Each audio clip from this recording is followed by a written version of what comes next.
Hello বন্ধুরা, আমার তো গলা ধরে আছে। তো দেখো, এইটা আমার কর্তামশাইয়ের দেওয়া প্রথম উপহার। তো দাঁড়াও, আরও সব দেখাবো, কেউ কিন্তু স্কিপ করবে না। দেখো, আজকের আমার পাওয়া উপহার।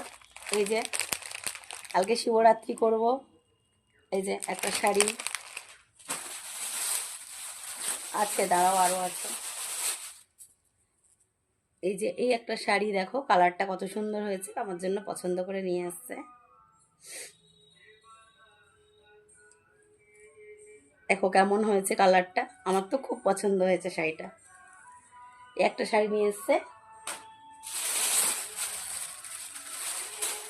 আর যেহেতু আমি বাড়িতে নাইটি পরি, আমি বুঝতেই পারছি না যে এত নিয়ে এসছে কেন। এই দেখো, এই একটা, এই একটা,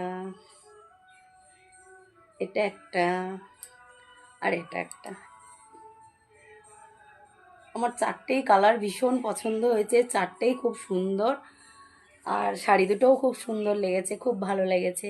থ্যাংক ইউ, থ্যাংক ইউ। আমার কর্তামশাইকে থ্যাংক ইউ জানিয়ে দিলাম। আমারও খুব ভালো লেগেছে। আমি কিছু দিতে পারলাম না, আমি তো বাড়িতে ব্যস্ত ছিলাম, রান্নাবান্না করছি। কালকের এমনি শিবরাত্রি আছে, অনেক পুজোর কাজ আছে, সেই জন্য ব্যস্ত ছিলাম। রান্নাবান্না তো করছিলাম, কিছুই দিতে পারলাম না। দেখি বিকালে কি করা যায়, কিছু দিতে পারি কি না। তবে আমি দেবো কি, আমি কিছু দিতে গেলে খুব করে রাগারাগি করে, তুমি কেন কিনেছো, নষ্ট করছো কেন, এইসব বকে। নিজে কিন্তু খরচা করে আমার জন্য কিনে নিয়ে আসছে। তো বন্ধুরা, কেমন লাগলো একটু তোমরাও জানিও। টাটা।